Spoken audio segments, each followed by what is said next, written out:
Hello everyone, welcome to my channel study with Sanya में आप सभी का बहुत बहुत स्वागत है।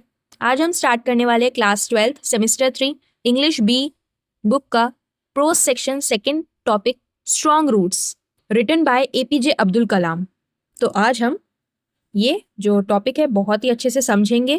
ठीक है, जो जो इम्पोर्टेंट पॉइंट्स है जहाँ से एमसीक्यू बन सकते हैं वो भी मैंने हाईलाइट कर दिया है आप सभी के लिए। आप सभी अपने टेक्स्ट बुक में ज़रूर हाईलाइट कर लेना। ओके, साथ ही साथ बहुत अच्छे से हिंदी में एक्सप्लेन करूंगी चैप्टर, और जहाँ से एमसीक्यू बनेंगे जो जो एमसीक्यू आ सकते हैं वो भी बताऊंगी आपको इस पूरे वीडियो में। तो वीडियो को एंड तक देखना। सो फ्रेंड्स, वीडियो स्टार्ट करने से पहले मैं आप सभी से रिक्वेस्ट करना चाहती हूँ, अगर आप मेरे चैनल पे न्यू हो और आपने अभी तक मेरा चैनल सब्सक्राइब नहीं किया सो प्लीज़ कर लेना, क्योंकि ऐसी वीडियोस आपको आगे भी मिलती रहेंगी। साथ ही साथ वीडियो पसंद है तो लाइक ज़रूर करें, अपने दोस्तों को शेयर कर देना ताकि उनकी भी हेल्प हो जाए, और कॉमेंट सेक्शन में अपने व्यूज़ बताना बिल्कुल भी मत भूलना।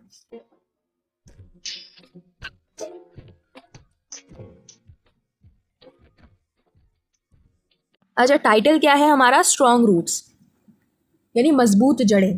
ठीक है, अब देखो ये जो टाइटल है इसको समझने से पहले हम ये समझ लेते हैं कि एपीजे अब्दुल कलाम, इनकी एक ऑटोबायोग्राफी है जो इन्होंने लिखी है। ऑटोबायोग्राफी आप समझते होंगे, ऑटोबायोग्राफी का मतलब होता है अपने लाइफ के बारे में जब हम लिखते हैं तो that is autobiography.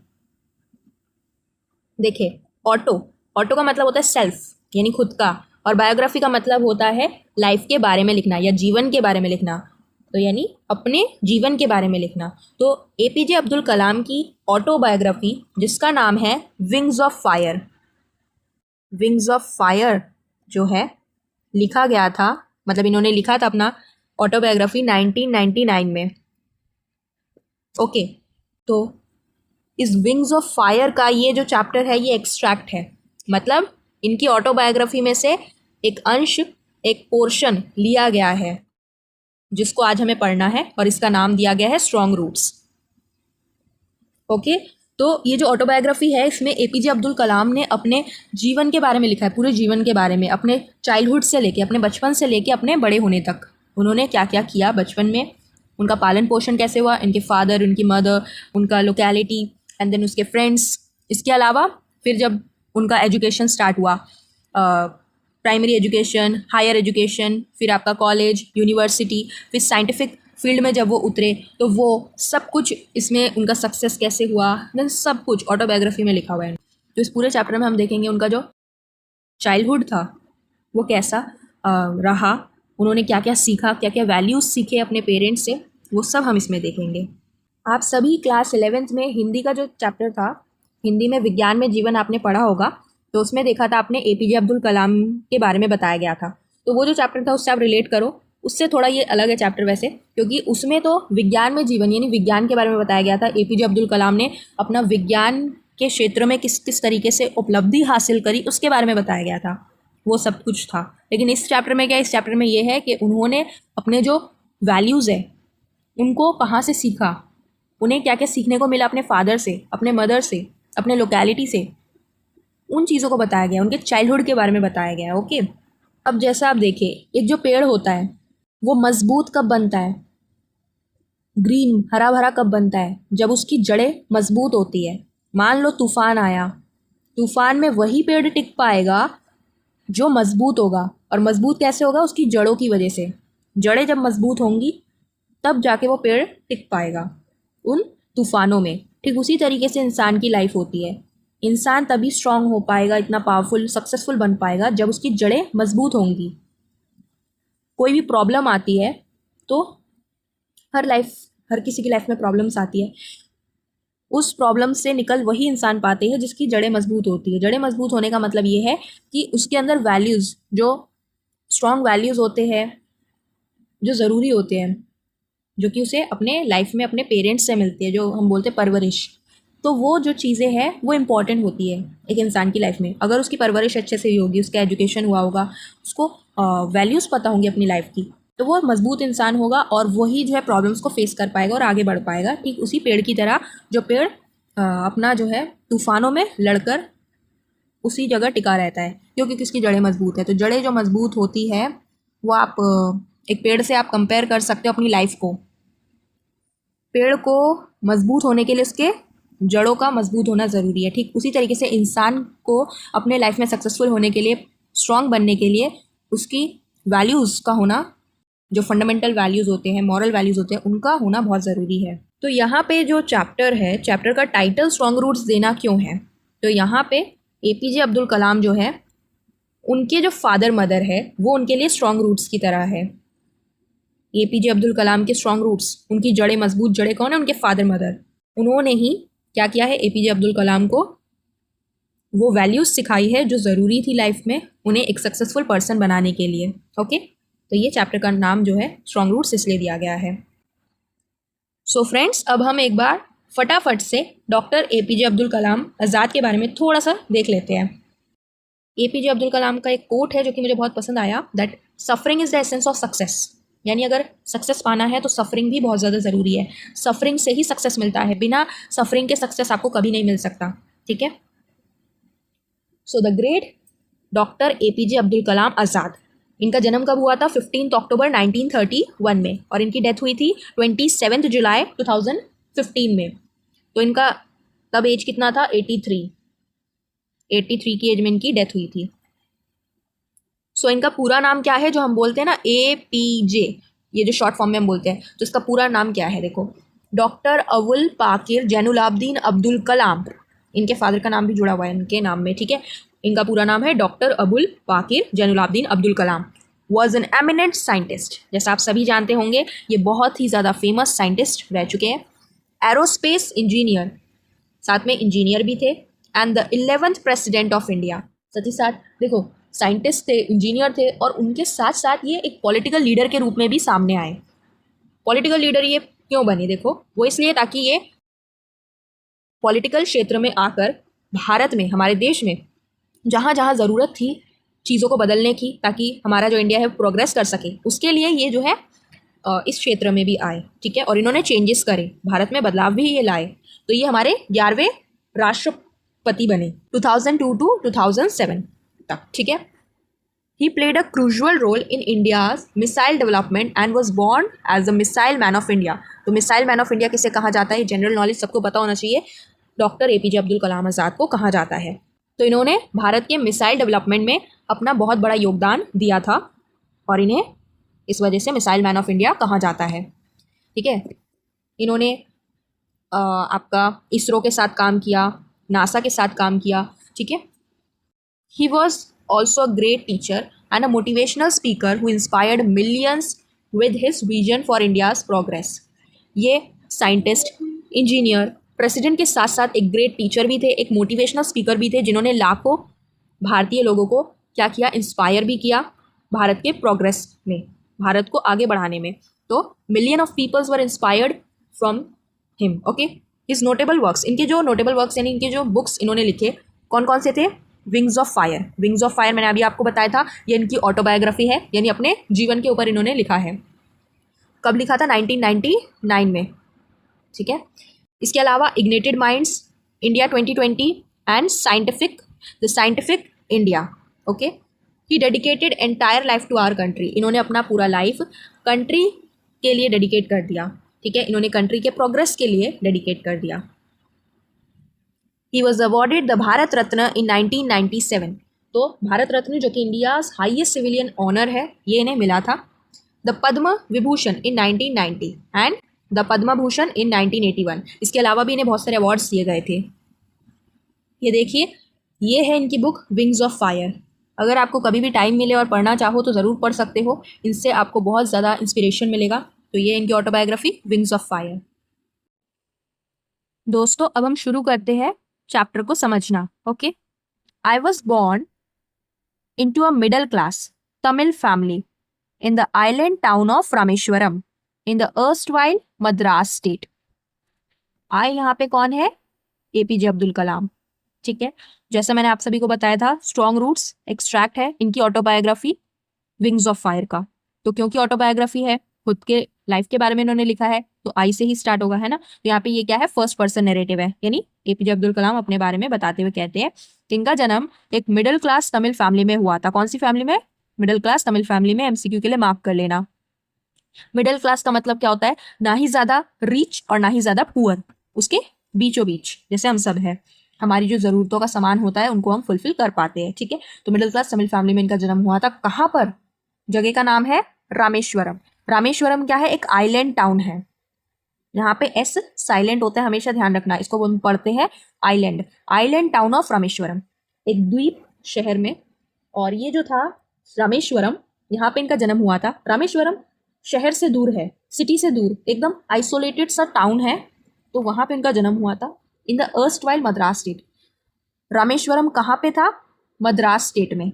Madras state erstwhile क्यों लिखा है? अर्स्टवाइल का मतलब होता है फॉर्मर, यानी पहले। इसको हम मद्रास स्टेट बोलते थे, लेकिन आज हम इसको चेन्नई के नाम से जानते हैं। किसके नाम से? चेन्नई के नाम से। चेन्नई जो कि कैपिटल है किसका? तमिलनाडु का। तो आज की अगर हम प्रेजेंट डे की बात करेंगे तो रामेश्वरम कहाँ पे है? तमिलनाडु में, ठीक है। लेकिन एपीजे अब्दुल कलाम के टाइम में रामेश्वरम कहाँ पे था? मद्रास स्टेट में। नाम चेंज हो गया ना अब तो, लेकिन उस टाइम क्या था? उस टाइम मद्रास स्टेट। तो एमसीक्यू में आपका क्या पूछा जाएगा? रामेश्वरम कहाँ पर था?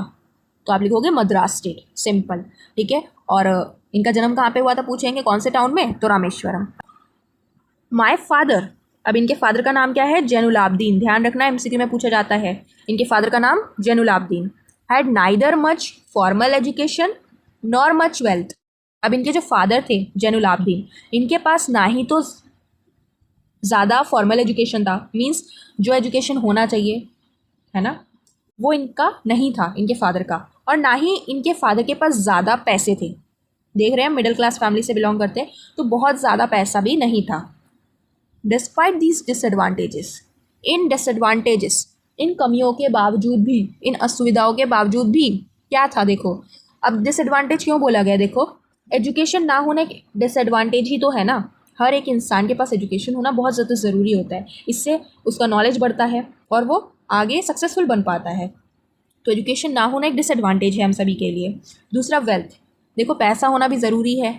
अगर पैसे नहीं होंगे तो हमें क्या करना पड़ता है? हमें कॉम्प्रोमाइज़ करना पड़ता है। ज़्यादा हम खुश नहीं हो पाते क्योंकि हम कॉम्प्रोमाइज़ करते रहते हैं। लेकिन वेल्थ अगर होगा तो हमें कॉम्प्रोमाइज़ नहीं करना पड़ेगा, है ना। तो दोनों के दोनों क्या है? डिसएडवांटेज हुए हमारे लिए। ठीक वैसे ही जैनुलाब्दीन जो इनके फादर थे, इनके पास ना तो फॉर्मल एजुकेशन था ज़्यादा और ना ही वेल्थ थी, तो ये दोनों इनके लिए क्या है? एक असुविधा है। लेकिन देखो, इसके बावजूद भी क्या था? He possessed great innate wisdom. इनके फादर के पास क्या था? Great innate wisdom. अभी बताती हूँ क्या है इसका मतलब। साथ ही साथ and a true generosity of spirit. अब ये जो दो शब्द है इनका मतलब समझो। इनके फादर के पास दो चीज़ें थी, इन दोनों के ना होने के बावजूद भी। वो क्या क्या है? Great innate wisdom. इन्नेट का मतलब होता है इनबॉर्न, अ क्वालिटी और फीलिंग इन वंस नेचर, यानी जन्म से ही होना कुछ चीज़ का, उसे बोलते हैं इन्नेट, यानी जन्म से ही जो आपको मिल गया हो। बोलते हैं ना कि बचपन से या पैदा होते से ये इंटेलिजेंट है, तो वही चीज़ के जन्म से जो चीज़ आपके पास हो। तो इनके पास, इनके फादर के पास क्या था? बचपन से ही, जन्म से ही विजडम था। विजडम का मतलब क्या होता है? विजडम का मतलब होता है इंटेलिजेंस या अंडरस्टैंडिंग होना, बुद्धिमान जो जिसको हम बोलते हैं। तो वो बुद्धिमान, वो चालाक इनके फादर थे बिना एजुकेशन के, ठीक है। और साथ ही साथ इनके पास और क्या था? अ ट्रू जनरोसिटी ऑफ स्पिरिट। और ट्रू जनरोसिटी ऑफ स्पिरिट का मतलब होता है सेल्फलेस, गिविंग एटीट्यूड होना जिसके पास बोलते हैं, यानी कि his soul sought to help others who were needy. दूसरों के प्रति मदद का भाव होना, अगर कोई ज़रूरतमंद है ना, तो उसकी मदद करना। तो इनके फादर सबकी मदद भी करते थे जिनको ज़रूरत होती थी। साथ ही साथ इनके फादर के पास नॉलेज भी था, मतलब बुद्धिमान थे इनके फादर, ठीक है। तो देखो भाई, एजुकेशन नहीं है उसके बावजूद भी जन्म से ही क्या थे? बुद्धिमान थे, ठीक है। और वेल्थ नहीं था, लेकिन उसके बावजूद भी सबकी मदद करते थे। तो दोनों चीज़ें नहीं थी, तो ऐसा होना चाहिए था कि भाई मदद नहीं करते लोगों की, पैसा नहीं है कैसे मदद करेंगे, क्योंकि ज़्यादातर मदद तो पैसों से ही हो सकती है। खाना खिलाने जाओगे पैसा लगेगा, ठीक है, पैसों से खाना आएगा। लेकिन इनके फादर बिल्कुल भी ऐसे नहीं थे, जो चीज़ नहीं थी उसी का ही ज़्यादा वो यूज़ करते थे। यानी कि एजुकेशन नहीं था लेकिन फिर भी बहुत ज़्यादा बुद्धिमान थे, और पैसा नहीं था लेकिन उसके बावजूद भी लोगों की बहुत ज़्यादा मदद करते थे जो कि ज़रूरतमंद होते थे, ठीक है। तो ये आपको ध्यान रखना है कि इनके फादर के पास क्या क्या था? He possessed great innate wisdom and a true generosity of spirit. I hope आपको यहाँ तक समझ आया होगा। नेक्स्ट देखते हैं, एमसीक्यू के लिए इंपॉर्टेंट है, ध्यान रखना क्या क्या पोजेस्ट करते थे इनके father. Next, he had an ideal helpmate in my mother Ashi Amma. तो जैनुलाब्दीन के वाइफ का नाम क्या था, आशी अम्मा, यानी कि एपीजे अब्दुल कलाम की मदर का नाम क्या हुआ, आशी अम्मा। एमसीक्यू के लिए ध्यान रखना। तो इनके जो फादर जैनुलाब्दीन है, इनकी एक आइडियल हेल्पमेट भी थी, यानी एक साथी। हेल्पमेट मतलब साथी, आइडियल माने परफेक्ट। इनकी एक परफेक्ट साथी भी थी जो कि इनकी माँ आशी अम्मा थी। ठीक है। I do not recall the exact number of people she fed every day. Kalam कहते हैं कि मुझे याद नहीं आ रहा, मैं याद नहीं कर पा रहा कि एक्चुअल नंबर कितने लोगों को वो हर दिन फेड करती थी, खिलाती थी, खाना खिलाती थी। फेड माने खाना खिलाना। ठीक है। एग्जैक्ट का मतलब यहाँ पे एक्चुअल बोला गया है, एक्चुअल नंबर, यानी वो याद नहीं कर पा रहे कि कितना एक्चुअल नंबर में कितने लोगों को वो खाना खिलाती थी हर दिन। But I am quite certain, लेकिन मैं इस चीज़ से निश्चित हूँ, that far more outsiders, outsiders यानी बाहर वाले लोग, एट विद अस, हमारे साथ खाते थे, then all the members of our own family put together, यानी कि हमारे सारे फैमिली मेम्बर्स को अगर एक साथ मिला ले तो उससे भी ज़्यादा आउटसाइडर्स जो है हमारे साथ मिलकर बैठकर एक साथ खाना खाया करते थे। ठीक है। तो यानी कि आप देख सकते हो, जो आशी अम्मा थी वो सभी के लिए खाना बनाती थी और वो खाना भी खिलाती थी सबको। ठीक है। तो इस तरीके से आप देख सकते हो, जैनुलाब्दीन और उनकी जो वाइफ आशी अम्मा है, दोनों में ही ट्रू जनरॉसिटी ऑफ स्पिरिट आपको देखने को मिलेंगी। तो इस वजह से दोनों के विचार, दोनों के सोच बहुत ज़्यादा मिलते हैं। तो जब दोनों के विचार और सोच ज़्यादा मिलेंगे तो काम भी वो एक साथ एक जैसा करेंगे। तो ये एक तरीके से आइडियल हेल्पमेट हो गई उनकी, उनके फादर की, है ना। और ये एक दो दिन की बात नहीं है कि वो लोग एक दो दिन के लिए लोगों को खाना खिलाते थे, बल्कि हर दिन हर रोज़ खाना खिलाते थे। ठीक है। तो जो भी आउटसाइडर्स होते थे, क्या होता था ना कि इनके जिस मोहल्ले में ये रहते थे वहाँ पे एक टेम्पल भी था, मॉस्क भी था। इसके अलावा जो लोग थे, गरीब थे, जिनको खाने को नहीं मिलता था, जो लोग आते थे, विजिटर्स जो होते थे टेम्पल में आते थे या मॉस्क में आते थे, जिनको खाना चाहिए होता था, तो वो लोग आते थे इनके घर में और खा के जाते थे। अब देखो, इनके पास ज़्यादा वेल्थ नहीं है, मिडिल क्लास फैमिली है, लेकिन उसके बावजूद भी ये सभी के लिए खाना बनाते थे और सबको खिलाते थे। तो इस तरीके से हमारे अंदर भी ये भावना होनी चाहिए सभी की मदद करने की, चाहे हमारे पास ना हो, लेकिन हमें मदद करनी चाहिए, थोड़ी ही सही लेकिन करनी चाहिए। ओके। तो इस पूरे पैराग्राफ में आप क्या देखोगे, इस पैराग्राफ में आप देखोगे कलाम के स्ट्रॉन्ग रूट्स। कलाम के स्ट्रॉन्ग रूट्स कौन है, उनके फादर और उनकी मदर। तो उनके फादर और मदर के बारे में यहाँ पे इंट्रोडक्शन दिया गया है इस पैराग्राफ में बेसिकली, और कुछ भी नहीं है। ठीक है।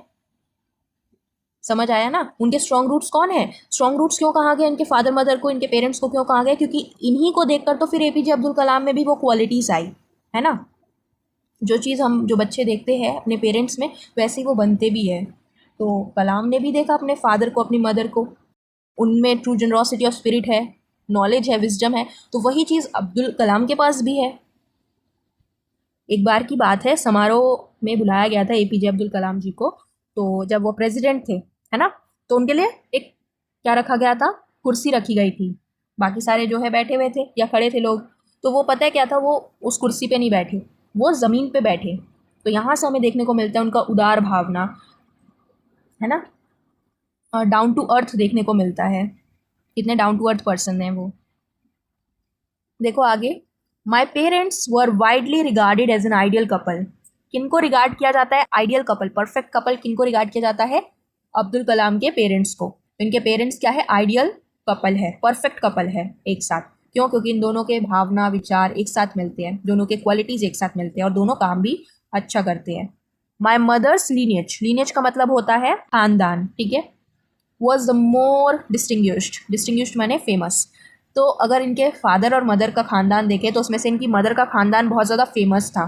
क्यों था, one of her forebears having been bestowed the title of Bahadur by the British. वो इसलिए था क्योंकि इनके जो पूर्वज थे, फोरबियर्स यानी फोर फादर्स, यानी इनके एंसेस्टर्स, पूर्वज जो थे, इनके जो एक पूर्वज थे ना, इनको मिला था बिस्टोर्ड। बिस्टोर्ड का मतलब होता है सम्मानित करना, उपाधि देना, कन्फर भी कह सकते हैं इसे। इनको टाइटल दिया गया था किसका, बहादुर का। किसके द्वारा, ब्रिटिशर्स के द्वारा। तो ब्रिटिशर्स ने इनके फोर बियर्स जो थे, फादर जो थे, फोर फादर्स मदर के, उनको सम्मानित किया था बहादुर के टाइटल से। ठीक है। इस वजह से ये ज़्यादा फेमस थे एज़ कम्पेयर टू फादर। तो आपको ध्यान रखना है, एमसीक्यू के लिए आ सकेगा क्या, कि भाई टाइटल किसने दिया था, ब्रिटिशर्स ने दिया था। कौन सा टाइटल दिया था, बहादुर का टाइटल दिया था। किसके लीनेज को मिला था ये टाइटल, अब्दुल कलाम के मदर के लीनेज को। यानी उनके ख़ानदान को। तो ये जो हमने पढ़ा था, अभी मैंने आपको बताया था कि यहाँ पे हमने बोला कलाम के strong roots, his parents introduction, तो यहाँ तक ये पूरा आपका हो जाएगा। अब जो सेकंड टॉपिक हम समझेंगे वो यहाँ से स्टार्ट होगा, जिसमें हम देखेंगे Kalam's look and his living status, यानी कलाम के लुक्स कैसे थे, कैसे वो दिखते थे अपने बचपन में, और उनका लिविंग स्टेटस क्या था। ओके, अब एक बात देखो, यहाँ पे पैराग्राफ स्टार्ट करने से पहले मैं बताती हूँ, ये जो कलाम है ना, ये पूरे 5 भाई बहन थे, 5 ब्रदर एंड सिस्टर, ठीक है, जिसमें से कलाम जी सबसे छोटे बच्चे थे, यानी 5वें बच्चे थे, सबसे छोटे, ठीक है। इनकी एक बड़ी दीदी थी, सबसे बड़ी एल्डर सिस्टर थी, सबसे पहली एल्डर सिस्टर थी एक, उसके बाद इनके 3 और छोटे बड़े सब मिला के भाई थे, और ये चौथे, मतलब चौथे भाई थे घर के, और बोले तो 5वें बच्चे कौन, APJ अब्दुल कलाम, ठीक है, सबसे छोटे। तो यहाँ देखो, I was one of many children, मैं सभी बच्चों में से एक था, ठीक है, 5 भाई बहन थे ये, उनमें से ये सबसे लास्ट वाले बच्चे थे, उनमें से एक ये कलाम थे। अ शॉर्ट बॉय, एक छोटी हाइट वाले, यानी बहुत ज़्यादा लंबी हाइट इनकी नहीं थी, मीडियम साइज़ के एक शॉर्ट हाइट बॉय थे ये, विद रेदर अनडिस्टिंग्विश्ड लुक्स, और इनके जो लुक्स थे कैसे दिखने में थे, ये ऑर्डिनरी से कॉमन लुक्स थे इनके, ठीक है, ज़्यादा अट्रैक्टिव ये नहीं थे। Born to tall and handsome parents, लेकिन इनके जो पेरेंट्स थे वो कैसे थे, लंबे, टॉल, इनके मदर और इनके फादर दोनों ही टॉल थे और हैंडसम थे, लेकिन ये उनकी तरह नहीं थे, वो ऑर्डिनरी से कॉमन लुक्स वाले शॉर्ट हाइट पर्सन थे। We lived in our ancestral house, ये कहाँ रहते थे, इनके पेरेंट्स और ये एंसेस्ट्रल हाउस में रहते थे, यानी इनके पूर्वजों का जो घर था उसमें रहते थे। Which was built in the middle of the 19th century, जो कि कब बनाया गया था, जो कि बनाया गया था middle of the 19th century. 19th century का मतलब है आपका 1800 का जो ईयर है आपका, वो 1800s के जो ईयर है वो आपके 19th सेंचुरी होगा, और क्योंकि मिडल बोला गया है तो मिडल यानी 1850 हो जाएगा, इसका आधा, इसका आधा क्या होगा, 1850 है ना, मिडल बोला है, तो 1850s के आसपास ये घर, इनका एंसेस्ट्रल हाउस बनाया गया था इनके पूर्वजों द्वारा, तो हम मान के चलते हैं 1850s, ठीक है। वैसे MCQ में आपका नहीं पूछेंगे 1850s, ठीक है, MCQ में सिर्फ पूछेंगे कि कौन सी सेंचुरी में बनाया गया था, तो आप लिखोगे 19th सेंचुरी, MCQ के लिए इंपॉर्टेंट है, ध्यान रखना। इनका एंसेस्ट्रल हाउस 19th सेंचुरी में बनाया गया था। इट वॉज फेयरली लार्ज पक्का हाउस, तो उस समय क्या होते थे, ज़्यादातर घर जो बने होते थे कच्चे होते थे, ठीक है, मिट्टी और बालू ऐसे बनते थे, उससे घास फूस से बनते थे, लेकिन इनका जो एंसेस्ट्रल हाउस था उस समय में अच्छा खासा पक्का हाउस था, made of limestone and brick, किससे बना था भाई, लाइमस्टोन और ब्रिक, यानी कि चूना पत्थर, लाइमस्टोन का मतलब होता है चूना पत्थर, ब्रिक माने ईंट, चूना पत्थर और ईंट से बना हुआ इनका लार्ज पक्का हाउस था। On the mosque street in Rameswaram, कहाँ पे था, रामेश्वरम के मॉस्क स्ट्रीट में, मस्जिद के गली में बना हुआ ये घर था। My austere father use to avoid all inessential comforts and luxuries, तो ऑस्टियर मतलब जो सिंपल लिविंग में बिलीव करते, तो इनके फादर कैसे थे, सिंपल लिविंग में बिलीव करने वाले आदमी थे, आत्मसंयमी थे, ठीक है, तो हमेशा कंफर्ट्स लग्जरीज को क्या करते थे, अवॉइड करते थे। हाउएवर ऑल नेसेसिटीज़, लेकिन जितने भी नेसेसिटीज़ यानी ज़रूरत की चीज़ें होती थी, वर प्रोवाइडेड फॉर ऑल, वो सब हमें दी जाती थी, यानी इनके घर वालों को दी जाती थी, अब्दुल कलाम को उनको दी जाती थी। इन टर्म्स ऑफ फूड, अब वो चाहे नेसेसिटीज़ में क्या आ जाती है, सबसे पहले खाना, फूड, मेडिसिन, अब बीमार पड़ोगे तो मेडिसिन भी चाहिए, तो मेडिसिन, और क्लोथिंग, कपड़े, ठीक है, तो ये सारी चीज़ें हमें प्रोवाइड की जाती थी अच्छे से, इनमें मनाही नहीं थी, लेकिन जो ज़रूरत नहीं है उनको अवॉइड करते थे इनके father. Okay, in fact I would say mine was a very secure childhood materially और इमोशनली, अब्दुल कलाम कहते हैं कि मेरा जो बचपन था वो सबसे ज़्यादा सुरक्षित मैं मानता हूँ, क्यों, क्योंकि मुझे वो सारी चीज़ें मिली जो ज़रूरत की थी मेरे लिए, है ना, मटेरियली मीन्स भौतिक रूप में, सामान के रूप में कोई मटेरियल चाहिए हो, है ना, या इमोशनली बात करें, इमोशनली मतलब भावनात्मक रूप से, यानी भावनात्मक रूप से यानी मुझे सबका प्यार मिला, मेरे फादर मदर, ठीक है, मेरे भाई बहनों का प्यार। अब हम नेक्स्ट पैराग्राफ पढ़ेंगे। ये जो पैराग्राफ है ये आपका रिलेटेड टू है कलाम एट विद हिज मदर, कलाम अपनी माँ के साथ खाना खाते थे, ठीक है। देखो, I normally ate with my mother, मैं नॉर्मली किसके साथ खाता था, अपनी माँ के साथ।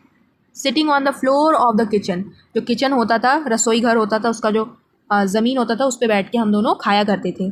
She would place a banana leaf before me. Banana leaf आप सभी जानते होंगे, साउथ का कल्चर है।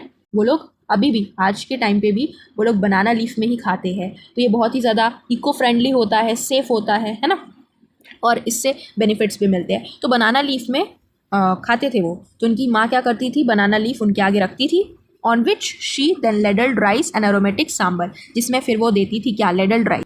लेडल्ड का मतलब होता है कलछी, जिससे चावल सब्जी परोसी जाती है ना। तो लेडल्ड राइस का मतलब क्या हुआ, वो कलछी जो जिसमें चावल लिया जाएगा, तो वो चावल किसका शेप ले लेगा, उस कलछी का शेप ले लेगा। तो उस कलछी के शेप को लेगा, तो यहाँ पे इसलिए बोला गया लेडल्ड राइस, मीन्स उस कलछी से चावल दिए गए, लेडल्ड राइस, ठीक है। And aromatic sambar, aromatic sambar का मतलब होता है सुगंधित भरा हुआ सांबर दिया गया उस चावल के ऊपर। ध्यान रखना है, एमसीक्यू में पूछ लिया जाता है कि सांबर कैसा था, तो लिखोगे एरोमेटिक सांबर था। एरोमेटिक का मतलब जिसमें से प्लीजेंट जो है स्मेल आए, स्ट्रॉन्ग प्लीजेंट स्मेल। इसके साथ साथ क्या दिया जाता था, a variety of sharp homemade pickle, pickle का मतलब होता है अचार।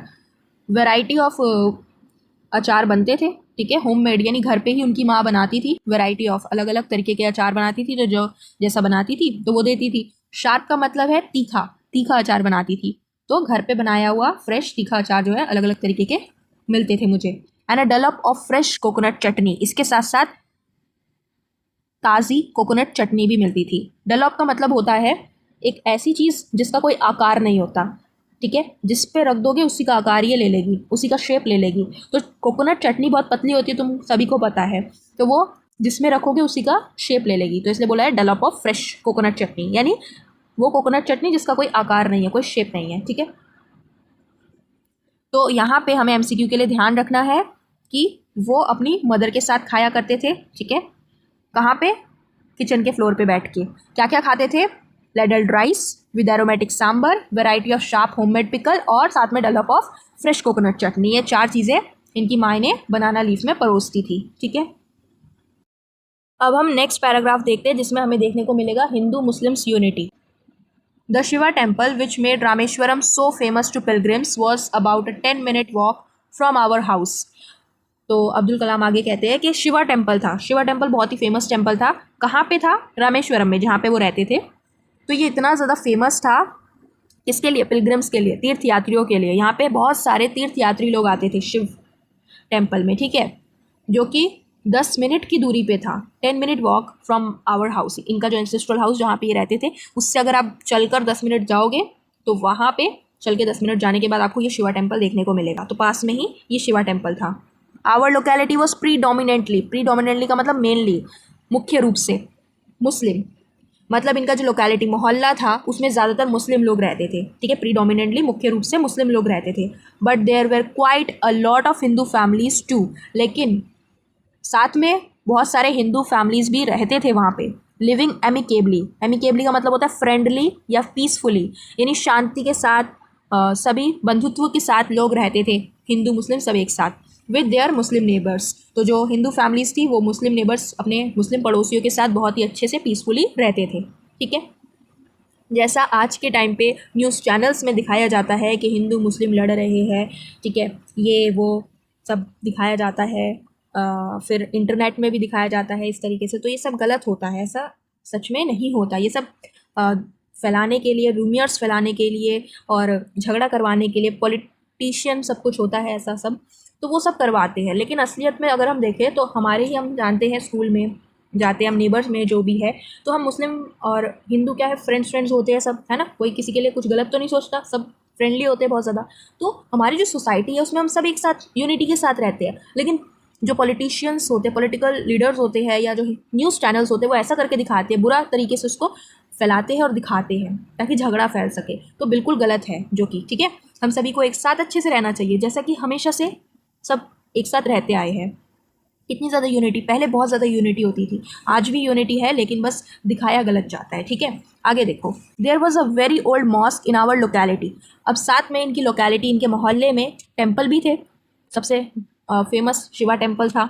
उसी के साथ साथ एक बहुत ही पुरानी मस्जिद भी थी इनके मोहल्ले में, where my father would take me for evening prayers, जहाँ पे, जिस ओल्ड मॉस्क में मेरे फादर मुझे शाम की प्रेयर के लिए यानी मगरिब की नमाज के लिए ले जाया करते थे। ठीक है। I had not the faintest idea of the meaning of the Arabic prayers chanted. Kalam कहते हैं कि मुझे ज़रा सा भी आइडिया नहीं था। फेंटेस्ट का मतलब नो आइडिया, उन्हें थोड़ा सा भी आइडिया नहीं था ऑफ द मीनिंग, उन मीनिंग्स का जो कि Arabic prayer chanted means Arabic भाषा में जो बोली जाती थी, जो प्रेयर्स, जो नमाज अरेबिक भाषा में पढ़ी जाती थी, उनके मीनिंग्स के बारे में उन्हें बिल्कुल भी ज़रा सा भी आइडिया नहीं था, क्योंकि तब वो बच्चे थे, है ना, उन्होंने नहीं सीखा था अरेबिक भाषा तब, तो इसलिए उन्हें थोड़ा सा भी आइडिया नहीं था। But I was totally convinced that they reached God. लेकिन मैं टोटली इस चीज़ से कन्विंस्ड था, कन्विंस्ड माने उन्हें विश्वास था कि ये जो प्रेयर्स है ये अल्लाह के पास, गॉड के पास जा रही है, सीधा गॉड के पास जा रही है।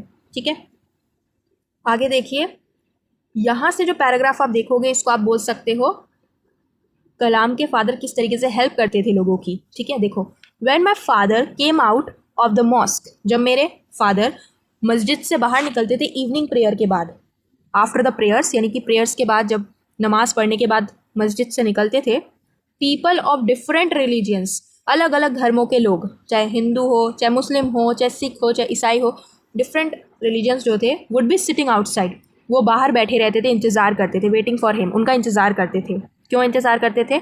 Many of them offered bowls of water to my father, इसलिए इंतज़ार करते थे क्योंकि देखो क्या था, वो लोग क्या करते थे, साथ में लाते थे कटोरी पानी भर के, और वो मेरे फादर को देते थे।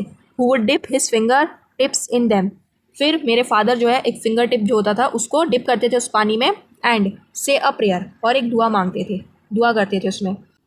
This water was then carried home for invalids, इन पानी को, सुना होगा ना आपने कि मान लो आपको लो फील हो रहा है, बोलते हैं कि नज़र लग जाती है, या फिर किसी की तबीयत ख़राब है, तो मस्जिद जाते हैं लोग, और जब मगरिब की नमाज़ हो जाती है, इवनिंग प्रेयर, देन उसके बाद फिर जो मौलाना होते हैं उनसे क्या करवाते हैं, पानी पढ़वाते हैं, है ना, पानी पढ़वाना, तो वो जो है वो करते थे। This water was then carried home for invalids, इसी पानी को फिर ले जाया जाता था इनवैलिड्स के लिए। इनवैलिड्स यानी जो मरीज़ है, जिनकी तबीयत ख़राब है, उनके लिए। आपके बुक में भी मीनिंग दिया हुआ है इनवैलिड का मतलब पीपल विद इनकैपेबिलिटीज़, मतलब ऐसे लोग जो मरीज़ है, बीमार है, या कोई उनमें प्रॉब्लम है। ठीक है, I also remember people visiting our home to offer thanks after being cured, और क्या इस पानी को पढ़वाने के बाद और इनवैलिड्स को देने के बाद क्या वो इनवैलिड्स जो होते थे, जो मरीज़ थे, वो ठीक हो जाते थे? हाँ, देखो ना लिखा हुआ है, आई ऑल्सो रिमेंबर, मुझे ये याद है कि लोग जो है घर पे आते थे मेरे पापा को थैंक्स करने के लिए, जब वो ठीक हो जाते थे, आफ्टर बीइंग क्योर्ड, क्योर्ड यानी ठीक हो जाना, जब वो लोग ठीक हो जाते थे तो वो वापस आते थे। ये सब विश्वास का खेल होता है। अगर आप विश्वास रखोगे किसी चीज़ में, आपकी आस्था होगी, तो आप उस चीज़ को मतलब हासिल कर पाओगे। ठीक है, अगर आप बीमार हो गए हो, ठीक है, डॉक्टर के पास आप जाते हो इस विश्वास के साथ कि आप ठीक हो जाओगे, है ना, तो वो विश्वास आपके मन में होता है। तो विश्वास बहुत ज़्यादा ज़रूरी है हर एक के मन में, किसी भी चीज़ के लिए हो, वो चाहे। ठीक है, अगर आप विश्वास रखोगे अपने ऊपर या सामने वाले के ऊपर, और सोचोगे कि हाँ भाई मैं ये चीज़ करके तो ठीक हो जाऊँगा, तो वो जब विश्वास रख लेते हो तो वहीं से आपका ठीक होना स्टार्ट हो जाता है। ठीक है, उसके बाद तो फिर ठीक हो ही जाना है। तो अगर अपने मन में सोच लोगे कि हाँ हम ठीक हो जाएंगे, तो अपने आप ही ठीक हो जाओगे फिर। तो विश्वास का खेल होता है सारा। Father always smiled and asked them to thank Allah the merciful, और फादर हमेशा उनकी तरफ स्माइल करते हुए और कहते थे उनसे कि अगर शुक्रिया अदा करना है तो अल्लाह का करो, मेरा नहीं। अल्लाह जो कि सबसे दयालु है, दया करने वाला है, माफ़ करने वाला है, तो उनसे करो। नेक्स्ट देखते हैं पैराग्राफ। देखो यहाँ पे हमें देखने को मिलेगा कलाम के फादर का फ्रेंडशिप टेम्पल प्रीस्ट के साथ। तो देखो, the high priest of Rameswaram temple Pakshi Lakshmana Sastry, Pakshi Lakshmana Sastry was a very close friend, यहाँ पे सी नहीं लिखा हुआ है, लिख लेना आप सब अपनी बुक में, ऑफ माई फादर। तो देखो, रामेश्वरम टेम्पल के सबसे बड़े पुजारी, क्या नाम था उनका? पक्षी लक्ष्मण शास्त्री। वो मेरे पिता के यानी जैनुलाब्दीन के बहुत ही क्लोज फ्रेंड थे, बहुत अच्छे मित्र थे। One of the most vivid memories of my early childhood is of the two man. Two man यहाँ पे कौन है? उनके फादर जैनुलाब्दीन, और यहाँ पे दूसरे हैं पक्षी लक्ष्मण शास्त्री, यानी जो कि क्लोज फ्रेंड थे उनके फादर के। Each in traditional attire discussing spiritual matters. देखो क्या होता है, इनके फादर जो थे जैनुलाब्दीन, इनकी दोस्ती थी, गहरी दोस्ती थी किसके साथ? सबसे बड़े पुजारी के साथ, पक्षी लक्ष्मण शास्त्री, रामेश्वरम टेम्पल के। अब्दुल कलाम कहते हैं कि मुझे याद है one of the most vivid memories. Vivid memories का मतलब ऐसी मेमोरीज जो कि आप भूल नहीं पाते, जो आपके दिमाग में बहुत क्लियरली विजिबल होती है, जिनको आप ध्यान रख पाते हो।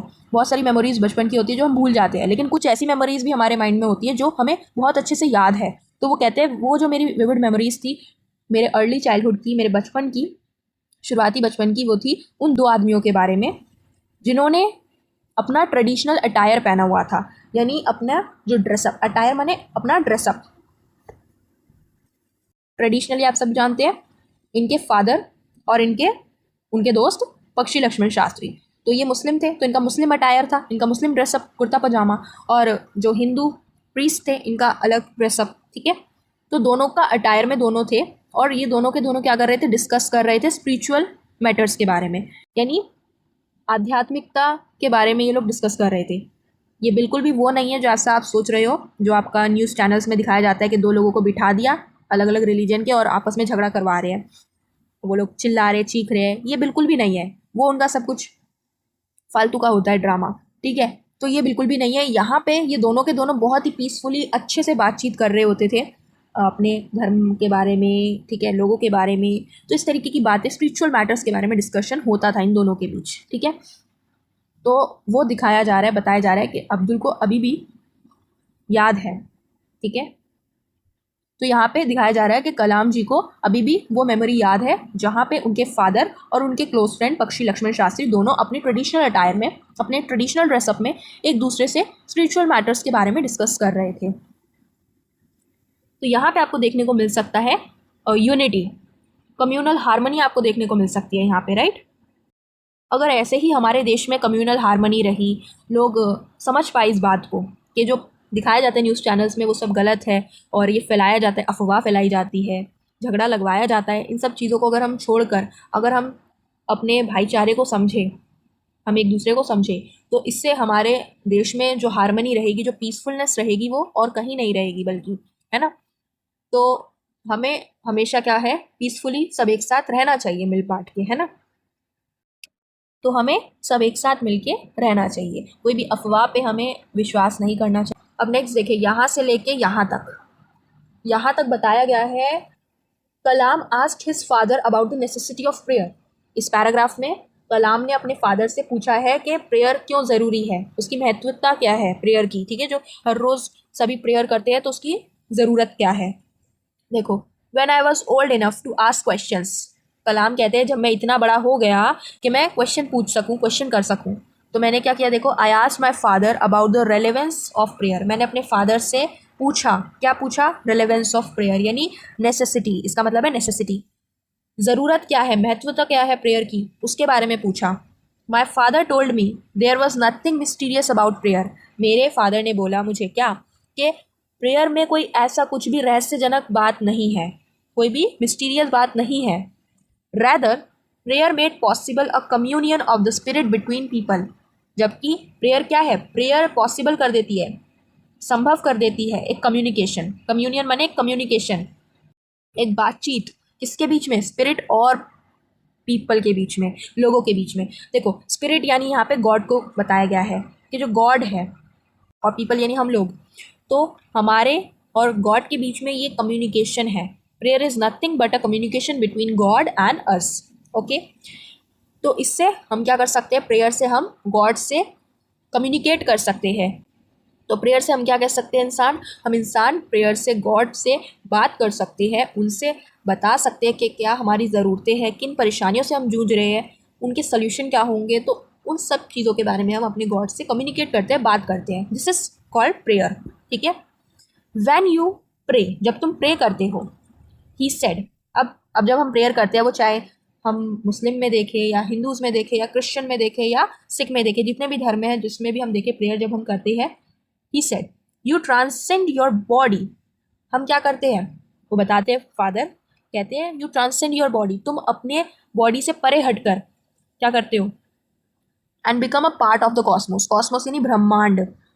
तुम अपने बॉडी से परे हटके, अपने शरीर से थोड़ा परे हटकर तुम कॉस्मोस का, ब्रह्मांड का एक हिस्सा बनते हो। Which knows no division of wealth, age, caste और क्रीड, जो कि कोई भी भेदभाव नहीं करता, चाहे वेल्थ हो इंसान का, पैसा हो, चाहे एज हो, ठीक है, कितनी भी एज हो, चाहे कास्ट कोई भी जाति का हो, चाहे किसी भी प्रजाति, क्रीड यानी प्रजाति, किसी भी प्रजाति का हो, तो वो ब्रह्मांड कभी भी डिवीजन, कभी भी भेदभाव नहीं करता इन चीज़ों का, है ना। तो हम क्या करते हैं, प्रेयर जब हम करते हैं, जब हम प्रे करते हैं तो हम अपने बॉडी से थोड़ा परे हट के, टू राइज अबव, हम ट्रांसेंड योर बॉडी का मतलब टू राइज अबव, अपने बॉडी से परे हटकर उससे थोड़ा राइज अबव होते हैं एंड कॉस्मोस का हिस्सा बनते हैं, ब्रह्मांड का हिस्सा बनते हैं, क्योंकि हम जानते हैं गॉड कहाँ है, ऊपर ब्रह्मांड में, है ना। तो हम उसका हिस्सा बनते हैं, हम उसकी रियलिटी को जान पाते हैं, उसको समझ पाते हैं, जहाँ पे कोई भी डिवीजन नहीं होता इन चीज़ों का, वेल्थ का, एज, कास्ट और क्रीड का, इन सब का जो डिवीजन है ये सब पृथ्वी पर होता है, धरती पर होता है ना, लेकिन कॉस्मोस में वहाँ ऊपर नहीं होता। तो हर रिलीजन बहुत ही ज़्यादा इम्पॉर्टेंट होता है, हर एक रिलीजन इम्पोर्टेंस बताता है। जिसने सभी धर्मों के ग्रंथ को पढ़ लिया ना, वो यही कहता है कि सब एक है, नाम हम अलग अलग देते हैं, आकार अलग अलग दे देते हैं, लेकिन वो एक ही है, बनाने वाला इस पूरे धरती को, चलाने वाला इस पूरे धरती को, वो एक ही है, अलग अलग नाम से हम पुकारते हैं उसे। और हर एक धर्म जो है अच्छी बातें ही बोलता है, कोई भी धर्म कोई गलत बात तो नहीं सिखाता, हर एक धर्म सबको अच्छी बातें सिखाता है, एटिकेट सिखाता है, मॉरल वैल्यूज सिखाता है, हर एक धर्म इन सब चीज़ों को सिखाता है। आई होप आप सभी को यहाँ तक समझ आया होगा। आगे का जो पैराग्राफ है इसमें हम कलाम के फादर का स्पिरिचुअल कॉन्सेप्ट समझेंगे, ठीक है। देखो, my father could convey complex spiritual concepts in very simple down to earth Tamil. देखो, कलाम कहते हैं कि मेरे जो पिताजी हैं वो कन्वे कर पाते हैं, कन्वे का मतलब होता है एक्सप्लेन करना, वो एक्सप्लेन कर पाते हैं कॉम्प्लेक्स स्पिरिचुअल कॉन्सेप्ट्स को। इसका मतलब होता है कठिन आध्यात्मिक दृश्यों को एक बड़े ही simple down to earth language में, डाउन टू अर्थ मतलब आम बोलचाल की भाषा में, और वहाँ साउथ की आम बोलचाल भाषा क्या है, तमिल, तो तमिल भाषा में बड़े ही सिंपल में वो एक्सप्लेन कर पाते हैं कठिन आध्यात्मिक दृश्यों को, ठीक है। He once told me, उन्होंने मुझसे एक बार कहा, in his own time, in his own place, in what he really is, and in the stage of he has reached, good or bad, every human being is a specific element within the whole of the manifest divine being। कहते हैं कि कोई भी व्यक्ति अपने ही समय में, अपने ही स्थान में, जो कुछ भी वो है, जिस भी स्थिति या स्थान पर वो पहुंचा है, चाहे वो अच्छा हो चाहे वो बुरा हो, गुड और बैड, ठीक है, चाहे वो अच्छा इंसान बने चाहे वो बुरा इंसान बने, या उसके साथ अच्छा हो या बुरा हो, हर एक ह्यूमन बीइंग एक क्या है, स्पेसिफिक एलिमेंट से बना है। Every human being is a specific element, वो एक, हर एक इंसान एक स्पेसिफिक एलिमेंट है, ठीक है। Within the whole, within the whole यानी इस पूरे पृथ्वी पर, ऑफ द मैनिफेस्ट, मैनिफेस्ट का मतलब होता है निर्माण करना या चीज़ों को बनाना, डिवाइन बीइंग, डिवाइन बीइंग यानी गॉड, तो यानी कि डिवाइन बीइंग यानी जो गॉड है, गॉड ने हमें क्रिएट किया है, गॉड ने हमें बनाया है, हम इंसानों को, हम ह्यूमन बीइंग्स को बनाया है, हम सभी ह्यूमन बीइंग्स को गॉड ने बनाया है, इस धरती पर भेजा है। तो हम चाहे किसी भी समय में हो, चाहे हम किसी भी जगह पर हो, चाहे कुछ भी हो, हम, हमारा अस्तित्व कुछ भी हो, हमारी स्थिति कुछ भी हो, चाहे अच्छी हो चाहे बुरी हो, हम सब एक स्पेसिफिक एलिमेंट है इस पूरे दुनिया का, और हमें किसने बनाया है, गॉड ने बनाया है। तो ये भेदभाव क्यों है, ये अच्छा है ये बुरा है, ये ऐसा ये वैसा, क्यों भेदभाव है, हम सब एक ही तो है, हम सबको ईश्वर ने ही तो बनाया है ना। So why be afraid of difficulties, sufferings and problems. तो लोग क्यों डरते हैं, अफ्रेड माने डरना, तो लोग क्यों डरते हैं अपनी डिफ़िकल्टीज से, डिफ़िकल्टीज माने कठिनाइयों से, सफरिंग्स यानी कष्टों से, प्रॉब्लम्स यानी समस्याओं से, लोग क्यों डरते हैं इन चीज़ों से। बनाने वाला कौन है, ऊपर वाला, गॉड। अब उन्होंने बनाया है तो वही फिर सॉल्व भी करेंगे। अब हमारे प्रॉब्लम्स आ रही है लाइफ में, तो अब उन्होंने दी है तो वो ही सॉल्व भी करेंगे, है ना। ऐसा तो नहीं कि हमारे लाइफ में हमेशा प्रॉब्लम ही चलती आएंगी, प्रॉब्लम रहती है, एक टाइम के लिए रहती है, लेकिन फिर सब ठीक भी हो जाता है। तो हमें क्यों चिंता करनी, क्यों डरना इन चीज़ों से। When troubles come, try to understand the relevance of your sufferings। कलाम के फादर क्या कहते हैं कि जब भी कोई परेशानी आए, जब भी कोई मुसीबत आए, तो ये कोशिश किया करो समझने की कि ये जो सफरिंग है, ये जो मुसीबत आई है, ये जो कष्ट हमें पहुंच रहा है, इसका रेलिवेंस क्या है, इसकी नेसेसिटी क्या है, इसकी महत्वता क्या है। Adversity always presents opportunities for introspection. Adversity का मतलब होता है हार्डशिप, यानी मुसीबतें। वो जो मुसीबतें हैं वो हमेशा प्रेजेंट करती है, हमारे सामने प्रस्तुत करती है अपॉर्चुनिटीज़, मौके प्रस्तुत करती है, अवसर प्रस्तुत करती है। किसके? हमारे इंट्रोस्पेक्शन के। इंट्रोस्पेक्शन का मतलब होता है आत्म परीक्षण या आत्मविश्लेषण, यानी अपने आप को समझने का ये होना कि जब मुसीबतें आएंगी ना, तभी हम अपने आप को समझ पाएंगे कि हम अंदर से क्या है। ठीक है, हम उस काबिल है या नहीं उस मुसीबत को उसका सॉल्यूशन निकाल पाने के। ठीक है, क्योंकि अगर मुसीबतें आएंगी ही नहीं तो हम अपने आप को कैसे जांच कर पाएंगे कि हम सही है या गलत।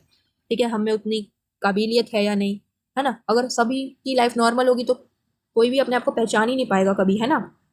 ये भी बोलते हैं ना कि समय आने पर ही हम पहचान पाते हैं अपने कौन है और पराये कौन। ठीक वैसे ही समय आने पर ही जब हार्डशिप्स आएंगे तभी हम अपने अंदर के इंसान को भी समझ पाएंगे कि हम कितने काबिल बन पाए हैं, अपने आप को समझ पाएंगे। ओके, तो लाइफ में हार्डशिप्स आना भी बहुत ज़रूरी होता है। अब हम नेक्स्ट देखते हैं पैराग्राफ, जिसमें हम देखेंगे Kalam father concept of helping others by praying with them.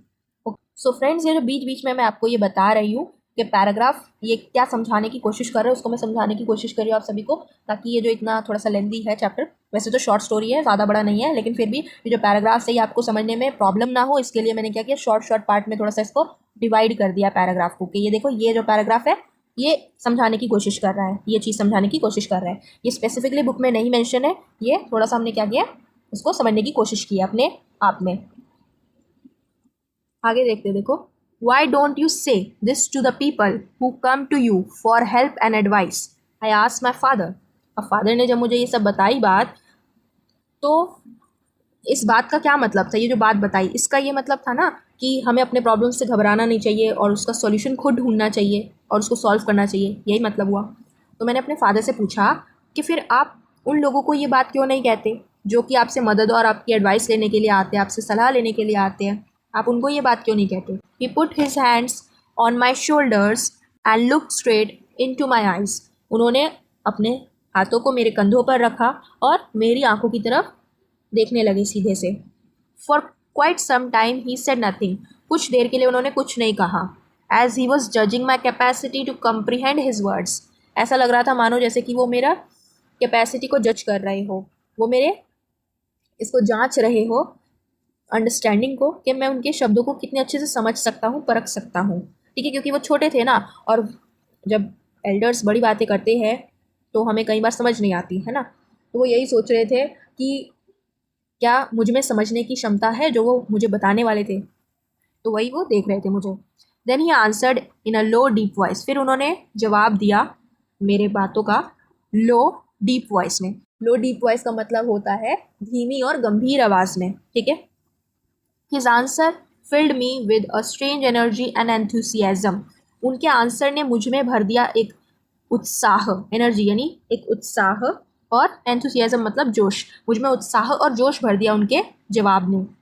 Whenever human beings find themselves alone, क्या कहते हैं वो देखो, जब भी इंसान अपने आप को क्या पाता है, अकेला पाता है, as a natural reaction they start looking for company. और नेचुरल रिएक्शन का मतलब स्वाभाविक प्रतिक्रिया। ये एक स्वाभाविक प्रक्रिया है कि जब इंसान अपने आप को अकेला पाता है वो ढूंढने लग जाता है अपने लिए एक साथी। दे स्टार्ट लुकिंग फॉर कंपनी, वो अपने लिए एक साथी ढूंढने लग जाता है। Whenever they are in trouble, जब भी वो किसी मुसीबत में होते हैं, they look for someone to help them, वो ढूंढने लग जाते हैं किसी एक को जो कि उनकी मदद कर सके, उन्हें उस मुसीबत से बाहर निकाल सके।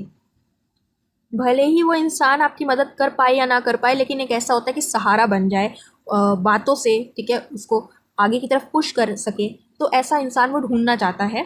ठीक है, अपनी मुसीबतों में, अपने अकेलेपन में। Whenever they reach an impasse, जब भी वो किसी गलत रास्ते पे होते हैं, रास्ता भटक जाते हैं या किसी परेशानी में होते हैं, they look to someone to show them the way out. वो चाहते हैं कि ऐसा इंसान हो उनके पास, वो उस इंसान की तलाश में होते हैं जो उन्हें उस रास्ते से बाहर निकाल सके। ठीक है, एवरी रेक्यूरेंट, हर एक रेक्यूरेंट के लिए, रेक्यूरेंट का मतलब होता है बार बार आने वाली, anguish, longing and desire finds its own special helper. देखो, एंग्विश का मतलब होता है पीड़ा, लॉन्गिंग का मतलब होता है आकांक्षा जो हमारे अंदर होता है ना, डिज़ायर यानी इच्छा या चाहत। तो जब भी ये चीज़ें होती है बार बार आने वाली ये जो आकांक्षा होती है, हमारे अंदर पीड़ा होती है या हमारी जो चाहत होती है, ये अपना एक स्पेशल हेल्पर ढूंढ ही लेती है, ठीक है, जो कि उसकी मदद कर सके। अब मदद कैसे कर सकती है? मदद कैसे कर सकती है कि वो इंसान अपने जो भी पीड़ा है, उसकी जो भी प्रॉब्लम्स है, वो उस इंसान को बताता है और उसको उससे थोड़ा सा दुख उसका कम होता है ना। तो इस तरीके से for the people who come to me in distress, वो लोग जो कि अपने डिस्ट्रेस में, मतलब अपने दुखों में मेरे पास आते हैं, I am but a go between in their effort to propitiate demonic forces with prayers and offerings, मैं उनका एक साथ देता हूँ, मैं उनका साथी बनता हूँ, ठीक है, उनके एफर्ट में, उनके मदद में उनका एक साथी बनता हूँ, जिससे कि क्या कर सकूँ, प्रोपिशिएट कर सकूँ। प्रोपिशिएट मीन्स हटाना या लड़ना। डेमोनिक फोर्सेस का मतलब होता है शैतानिक बल। होता है ना ऐसा, लोग मानते हैं कि जब भी उनके साथ कुछ बुरा होता है तो वो सोचते हैं कि उनके पीछे एक शैतानिक फोर्स है, बल है, जिसकी वजह से उनके साथ ऐसा हो रहा है। तो वो क्या चाहते हैं कि उस चीज़ को हटाया जाए, उससे लड़ा जाए।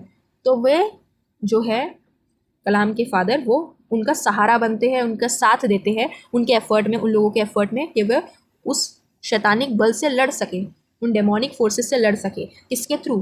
प्रेयर्स और ऑफरिंग्स के थ्रू, दुआओं से, ऑफरिंग से। मान लो अगर कोई काम आपका नहीं हो रहा, लेकिन फिर हो जाता है, तो आप सोचते हो ना, बोलते हो कि हम इतने लोगों को खाना खिला देंगे, इतने लोगों को ये कर देंगे, पैसा बांट देंगे, ये सब ऑफरिंग्स जो दी जाती है। तो प्रेयर्स और ऑफरिंग्स के थ्रू हम क्या करते हैं, हम उनका साथ देते हैं उनके एफर्ट में, ताकि जो भी शैतानिक बल है उससे दूर होया जा सके। This is not a correct approach at all. वो कहते हैं कि ये सही तरीका नहीं है ना। हमें ये मानना कि शैतानिक बल है, डेमोनिक फोर्सेस है, ये सब बिल्कुल गलत है, ऐसा हमें नहीं मानना चाहिए। Never be followed and should never be followed, इनको फॉलो भी नहीं करना चाहिए। वो कहते हैं ये गलत चीज़ है। One must understand the difference between a fear ridden vision of destiny and the vision that enables us to seek the enemy of fulfillment within ourselves। वो कहते हैं हर एक इंसान को समझना चाहिए अंतर किसके बीच में, fear ridden vision of destiny के बीच में, यानी कि जो भाग्य है हमारा, जो हमें डर रहता है कि हमारे भाग्य के साथ क्या होगा, आने वाले भाग्य में क्या होगा, ये जो हमारे अंदर डर रहता है, उससे हमें बाहर निकलना चाहिए, उसको समझना चाहिए। और एक विजन जो कि क्या है, हमारे अंदर ही क्या होता है, हमारा एनिमी होता है, जो कि हमें अपने डिज़ायर्स को फुलफ़िल नहीं करने देता, यानी हमारे को आगे बढ़ने नहीं देता हमारे भविष्य में। तो वो जो है उसको हमें बाहर निकालना चाहिए, हमें उससे निकलना चाहिए, बाहर निकलना चाहिए उस एनिमी से जो हमारे अंदर खुद होता है, तभी हम कुछ आगे कर पाएंगे। तो हमें हमेशा भाग्य पे भरोसा करके नहीं बैठे रहना चाहिए, हमें अपने अंदर के जो शैतान है उसको निकालना चाहिए, उस एनिमी को निकालना चाहिए, बाहर फेंकना चाहिए और फिर आगे बढ़ना चाहिए। ठीक है, सिंपल इसका ये मतलब है। और जैसा मैंने बताया, जब कलाम ने अपने फादर से पूछा कि आप जो है क्यों उनका फिर साथ देते हैं, उनको तो खुद करना चाहिए ना अपना काम, तो वो बताते हैं कि मैं उनका सिर्फ एक साथ देता हूँ इसलिए ताकि वो लोग जो है अपने आप को अकेला महसूस ना करें, क्योंकि हर एक इंसान जब कोई प्रॉब्लम में होते, परेशानी में होते, वो तो चाहता है कि उसके पास एक ऐसा इंसान हो जो उसको उस परिस्थिति से बाहर निकाले। ठीक है, तो सिर्फ वे उसका साथ देते हैं, कि हर एक इंसान चाहता है, ठीक है, हर एक इंसान को अपने दुख में एक साथी चाहिए होता है। नाउ अब हम स्टार्ट करते हैं नेक्स्ट पैराग्राफ। देखो, इसमें जो कलाम के फादर है उनके अर्ली मॉर्निंग रूटीन के बारे में बताया गया है कि उनके फादर सुबह सुबह उठ के क्या किया करते थे। ठीक है, ये इजी पैराग्राफ है, देखो। I remember my father starting his day at 4 a.m. by reading the namaz before dawn। तो मुझे याद है मेरे जो फादर है यानी जैनुलाब्दीन, वो अपने दिन की शुरुआत किससे करते थे? 4 बजे से, 4 AM, ठीक है, 4 बजे से। बाय कैसे? रीडिंग द नमाज, बाय रीडिंग द नमाज, नमाज पढ़ के, फजर की जो नमाज होती है सुबह की, भोर की, उसको पढ़ के ये अपने दिन की शुरुआत को किया करते थे। बिफोर डॉन, डॉन माने अर्ली मॉर्निंग, यानी जब सूरज नहीं उगता, ठीक है, और उजाला नहीं होता, अंधेरे अंधेरे में ही फजर की नमाज होती है, ठीक है, सुबह, तो उसमें ये उठा करते थे और पढ़ते थे हर दिन। ठीक है, आफ्टर द नमाज, नमाज हो जाने के बाद he use to walk down to a small coconut grove we owned about 4 miles from our home. तो नमाज हो जाने के बाद वो टहलते हुए कहाँ जाते थे? एक छोटे से कोकोनट ग्रूव में, ग्रूव माने बगीचे में। इनके फादर का एक छोटा सा नारियल का बगीचा था, तो उसमें जाया करते थे टहलते हुए, जो कि 4 miles दूर था इनके घर से। ठीक है, ये सब MCQ के लिए इंपॉर्टेंट है, ध्यान रखना। He would return with about a dozen coconuts tied together thrown over his shoulder and only then would he have his breakfast. तो ये वापस आया करते थे किसके साथ? अ डज़न कोकोनट्स के साथ। अ डज़न कोकोनट यानी करीबन 12 कोकोनट, 12 कोकोनट्स जो है ये साथ में अपना कंधे पर लाते थे, ठीक है। वो सारे कोकोनट्स को एक साथ टाई अप करके, एक साथ बांध कर फिर कंधे पे लटकाते हुए लाया करते थे और उसी के बाद फिर अपना ब्रेकफास्ट खाते थे, अपना मील खाते थे। This remained his routine even when he was in his late 60s। और ये तब तक चलता रहा, इनका रूटीन ये हर रोज़ का था, ये हर रोज़ का इनका हैबिट था। तो ये रूटीन इनका तब तक चलता रहा जब तक ये 60 साल के नहीं हो गए। तो यहाँ से MCQ कैसे आएंगे आप सभी जानते हैं। इनके फादर कब उठते थे? सुबह के 4 बजे। इसके लिए? नमाज के लिए, ठीक है। उसके बाद ये कहाँ जाया करते थे? स्मॉल कोकोनट ग्रूव में, जो कि कितना दूर था इनके घर से? 4 माइल्स, ठीक है। साथ में लाते क्या थे? डज़न कोकोनट्स लाते थे, ठीक है। और फिर इनका जो रूटीन था ये कब तक चलता रहा? लेट 60s तक। ये सारे MCQ के लिए बन सकते हैं। अब नेक्स्ट जो पैराग्राफ है उसमें क्या समझाया जाएगा? इसमें समझाया जाएगा आपको, देखिए, Kalam effort to copy his father's concept. Kalam क्या करते थे? ये ट्राई करते थे कि वो अपने फादर के कॉन्सेप्ट्स को समझ के उनको कॉपी कर सके, या बोल सकते अपने जीवन में उतार सके उसको, ठीक है। देखो, I have through out my life, मैंने अपने पूरे जीवन में ट्राई टू इम्यूलेट, मैंने ट्राई किया, कोशिश किया इम्यूलेट करने का। इम्यूलेट का मतलब होता है कॉपी करना या अनुसरण करना, हम बोल सकते हैं हिंदी में। तो वे अनुसरण करना चाहते थे अपने पूरे जीवन में। किसका? My father in my own world of science and technology. Abdul Kalam का जो खुद का दुनिया था, किसका दुनिया था? इनका साइंस और टेक्नोलॉजी का। तो उसमें ये अपने फादर के इन चीज़ों को, जो मॉरल वैल्यूज़ है, फंडामेंटल ट्रूथ्स है, उनको इम्यूलेट करना चाहते थे, उनको अनुसरण करना चाहते थे, अपने जीवन में उतारना चाहते थे। I have endeavored to understand the fundamental truths revealed to me by my father. मैं ट्राई करता था, endeavored का मतलब होता है ट्राई करना, टू अंडरस्टैंड समझने की, मैं समझने की कोशिश करता था जो फंडामेंटल ट्रूथ्स होते थे, यानी कि जो मौलिक सच्चाई होती थी, जो मेरे फादर ने मेरे सामने बताई थी, रिवील की थी। And feel conceived that there exist a divine power. और मैंने इस चीज़ में विश्वास किया, किस चीज़ में विश्वास किया? एक डिवाइन पावर में, कि there is a divine power, एक डिवाइन पावर एग्जिस्ट करती है। डिवाइन पावर यानी एक दिव्य शक्ति, यानी गॉड एग्जिस्ट करती है, that can lift one up from confusion, mystery and melancholy and a failure and guide one to one's truth place. तो एक डिवाइन पावर एग्जिस्ट करती है जो कि हमें ऊपर उठाती है, किस चीज़ से? कन्फ्यूजन से, जो भी हमारे अंदर कन्फ्यूजन होता है, मिस्ट्री जो हमारा दुख होता है, मेलैंकोली का मतलब होता है जो हमारे अंदर दर्द है, फेलियर जो हम हार जाते हैं, ठीक है। तो उन चीज़ों से हमें ऊपर उठाता है और हमें गाइड करता है, और गाइड करता है इंसान को उसके खुद के प्लेस में, one to one's truth place, यानी जिसका जहाँ रास्ता है उसकी तरफ गाइड करता है डिवाइन पावर। अब साइंटिस्ट लोगों का क्या होता है, हमने ज़्यादातर सुना ही है ना, कि वो लोग विश्वास नहीं करते डिवाइन पावर में, गॉड में वो लोग विश्वास नहीं करते। लेकिन कलाम ऐसा बिल्कुल भी नहीं थे, वो डिवाइन पावर पे विश्वास करते थे, ठीक है। उनके फादर ने जो उन्हें फंडामेंटल ट्रूथ्स, मौलिक सच्चाई बताई थी, उन चीज़ों से उन्हें बहुत अच्छे से बखूबी उन चीज़ों का ज्ञान था, पता था उनके बारे में, ठीक है। और वो डिवाइन पावर को भी मानते थे कि there is a divine power, exist करती है डिवाइन पावर। हर एक साइंटिस्ट बोलता है कि मैं नहीं मानता गॉड को ये, लेकिन वो जो साइंटिस्ट बना है ना, उसके पीछे भी वो उसने प्रार्थना की है अपने गॉड से, है ना। तो वो साइंस नहीं मानता, साइंस टेक्नोलॉजी जो है नहीं मानती गॉड को, उसके एग्जिस्टेंस को, भूत प्रेत को, लेकिन जो इंसान है वो ठीक अच्छे से जानता है कि क्या एग्जिस्ट करता है और क्या नहीं। And once an individual severs his emotional and physical bond.